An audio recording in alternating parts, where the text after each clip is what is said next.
The father said nothing, but in his silence there was a heavy yes. Samuel and Idrissa returned to a house that no longer felt the same, a house where every wall now held a secret. But no one knew the man who had sat in a wheelchair for 4 years was never really paralyzed. He was watching to see who would stay and who would walk away. Their old house sat in the same quiet neighborhood, paint peeling, gate rusted, a familiar crack in the step that Samuel had tripped over as a boy. But as they stood before the door, now side by side, both on their feet, it felt different. Samuel opened the door slowly, as if disturbing ghosts. Inside, the air was stale, but filled with memory. He walked room by room, touching walls like they were relics from another life. In the kitchen, he placed fresh flowers in the same vase his mother had once smashed during an argument. He swept the floor, fixed the broken cabinet, cleaned dust from the photo frames. Outside, a luxury car idled by the curb, but Samuel had no need to show it off. For him, the act of returning was louder than any announcement. Later that evening, he sat alone on the porch with his father beside him. They didn't talk much, just stared at the sky. Then Idrissa whispered, "You carried more than I thought." Samuel nodded. "So did you." And for the first time in years, the house didn't feel empty. She arrived in silence. No knock, no call, no warning. Just the soft click of heels on familiar ground. Maria stood at the gate, suitcase in hand, makeup carefully done, smile painted too perfectly. Samuel opened the door, no surprise, as if he had known she'd come eventually. "Baby," she said, her voice sweet and forced. "You've grown so much." He didn't respond, just stepped aside. She entered like a queen returning to her palace, eyes scanning furniture, corners, memories. She touched the vase, the one she had once shattered in anger, now filled with daisies.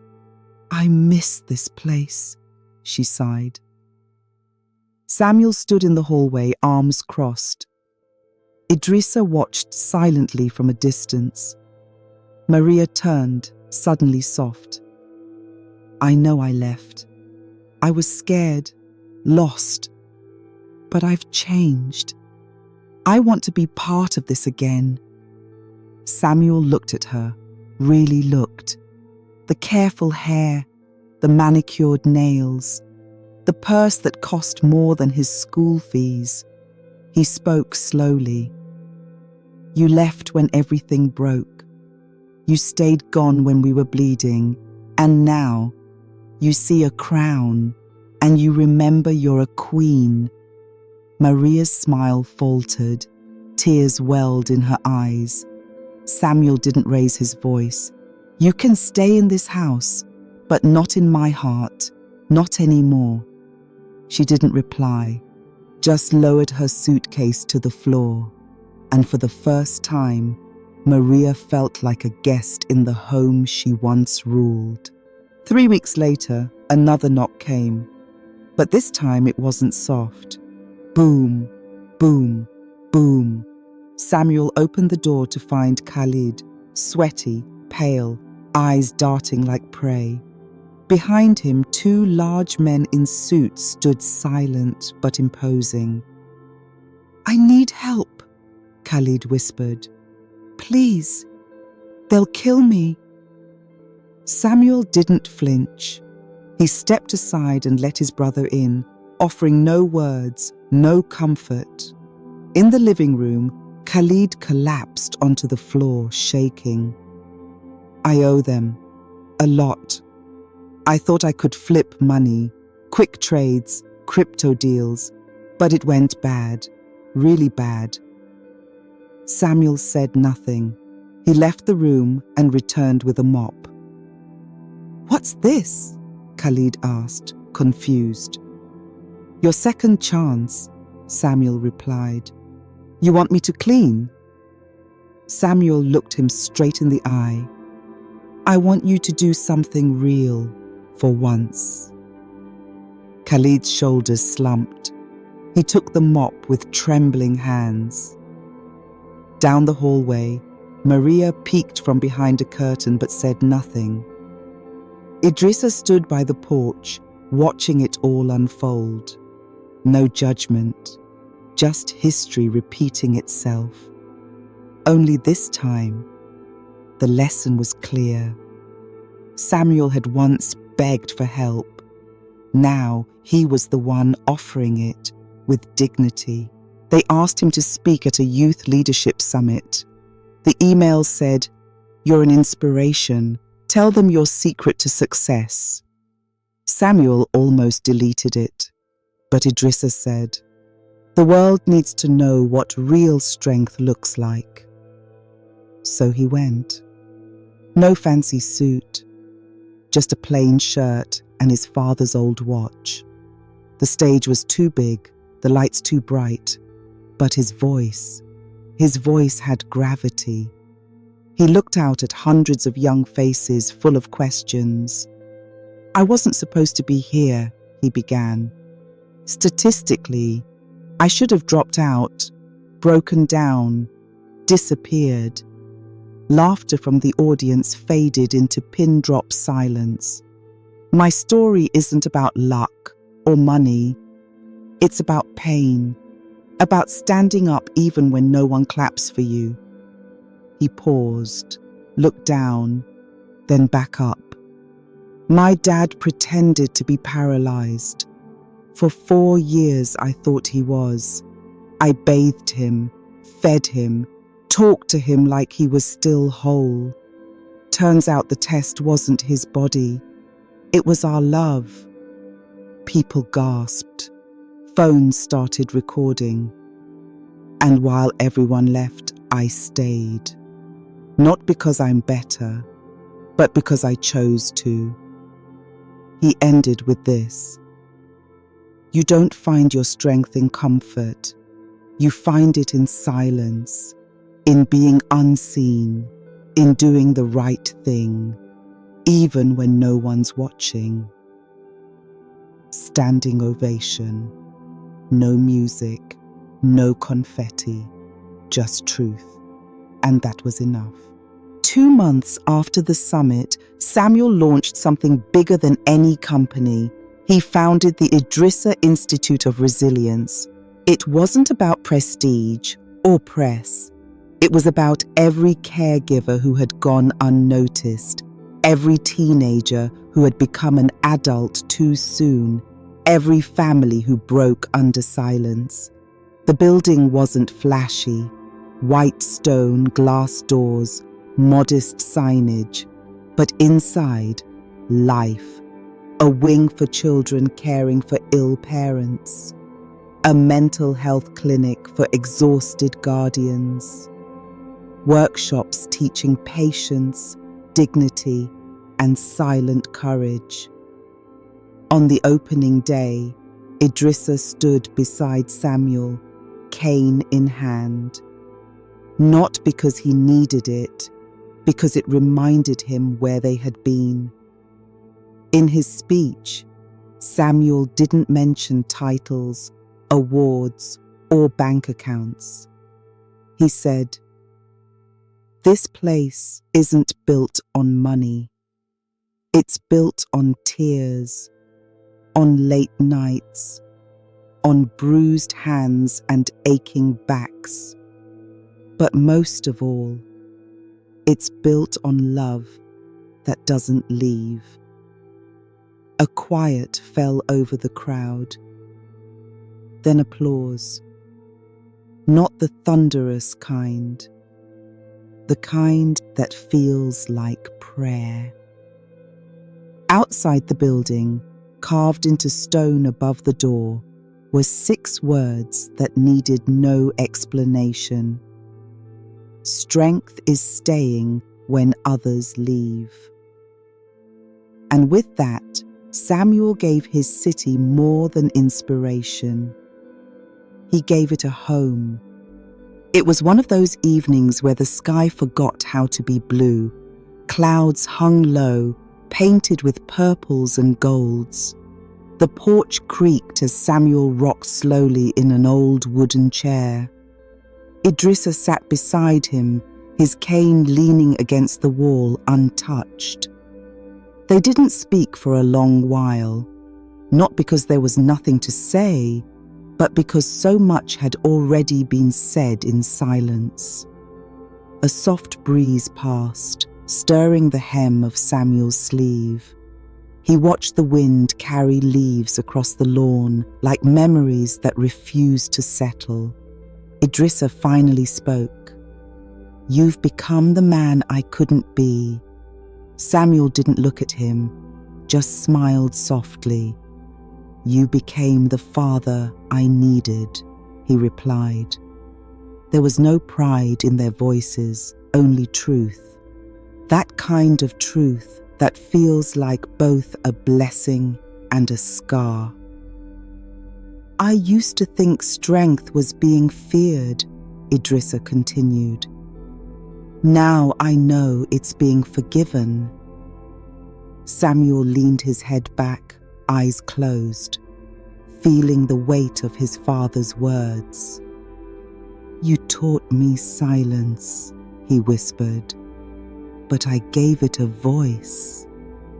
Idrissa chuckled, and for a moment, the porch didn't creak, the wind didn't blow, time stood still. Then Idrissa reached out, placed a hand on Samuel's shoulder and said, "When I leave this world, I won't worry." "Why?" "Because I'm leaving it in your hands." Months passed. The Idrissa Institute was no longer just a center, it had become a beacon. Word spread fast. This was where forgotten people were remembered, where invisible kids were seen, where broken homes found a second rhythm. Samuel visited weekly, not as a boss, but as a brother. He shook hands, hugged staff, sat with teens who had carried burdens twice their size. He listened without fixing. He stayed without preaching. One afternoon, a little girl named Amira tugged on his sleeve. Her mother was sick. She had missed school for months. She asked Samuel, "Do you think being strong means never crying?" He knelt beside her and said, "No, being strong means crying," and still waking up the next day to try again. She nodded, like she'd been waiting years to hear that. Later, Samuel added a new wall to the institute, a long hallway with framed portraits of real caregivers. No celebrities, just ordinary heroes. At the center hung a single photo, Idrissa, sitting in his wheelchair, eyes sharp, hands folded with quiet grace. Below it, an inscription carved in gold. "He taught me stillness. I turned it into strength." Visitors would pause, read the words, and often wipe tears. And somewhere, far above the city, Idrissa smiled, because he knew his silence had finally spoken. A journalist came to the institute one quiet afternoon. She was young, eager, holding a recorder in one hand and a list of questions in the other. "I've read your story," she began. "It's incredible. But there's one thing I can't stop thinking about." Samuel looked up from a stack of donation letters, raised an eyebrow. If your father had really been paralyzed, would you have stayed? The room fell silent. The question hung in the air like smoke, thin, invisible, choking. Samuel leaned back. No anger, no surprise, just thought. He set down the papers, folded his hands. I think about that sometimes, he admitted. And the answer is yes. The reporter blinked. Really? Samuel nodded. If he had truly been paralyzed, I would have carried him on my back, every day, to every appointment, to every sunrise. I wouldn't have left, not because I'm a saint, but because he's my father. He smiled, not the Instagram kind, the kind that comes from pain survived. Love doesn't depend on ability, it depends on choice. I chose him every day, even when he couldn't choose himself. The journalist pressed stop on the recorder. She didn't ask any more questions. She just whispered, "Thank you." And Samuel returned to his papers, the weight on his shoulders no longer a burden, but a badge. The hall was packed. Over 700 people, young, old, students, nurses, single parents, sat in quiet anticipation. The event was called Voices of Resilience. Samuel was the final speaker. He didn't bring a slideshow, no props, just himself, a worn notebook, and his father's watch ticking softly on his wrist. When he took the stage, the crowd applauded. He smiled, waited, then leaned into the mic. "Let me tell you something they don't put in books," he said. "People don't always leave because they're evil. Sometimes they're just tired, afraid, or too broken to stay." Silence, then nods. "But here's the thing," he continued. "When you fall, don't focus on who leaves. Focus on who stays. That's your real circle." He looked around, eyes calm but fierce. "People called me strong, but I wasn't. I was scared, angry, tired. But I stayed. That's all. I stayed." Murmurs of emotion rippled through the room. He opened his notebook and read, "To anyone who feels invisible, I see you. To anyone carrying pain in silence, I hear you. To anyone choosing love when it's easier to walk away, I stand with you." He closed the book, looked up. "And if you ever forget your worth, remember this: you are not alone, and you never were." The room rose to its feet, not clapping for a hero, but for a mirror. Samuel is no longer the boy in a hospital hallway. He's not the son wiping blood from a chin or the child staring at an empty doorway. He is a man now, a man who didn't run, didn't break, didn't give up. We see him walking through the halls of the Institute.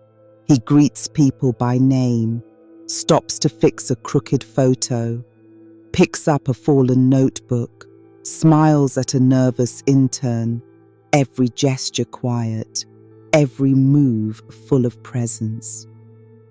Outside, rain begins to fall, but Samuel doesn't rush.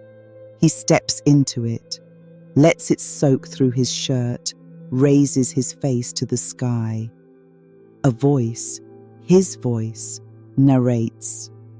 Most people wait for a moment, a sign, a miracle. But sometimes The miracle is you, showing up, staying, loving when it's hardest. Sometimes what breaks you builds you. Silence. And yet, in that silence, you hear everything. I hope you enjoyed the story. If you did, please give the video a like, share what you learned in the comments, and don't forget to subscribe for more enchanting tales like this one. Thank you for being part of the journey.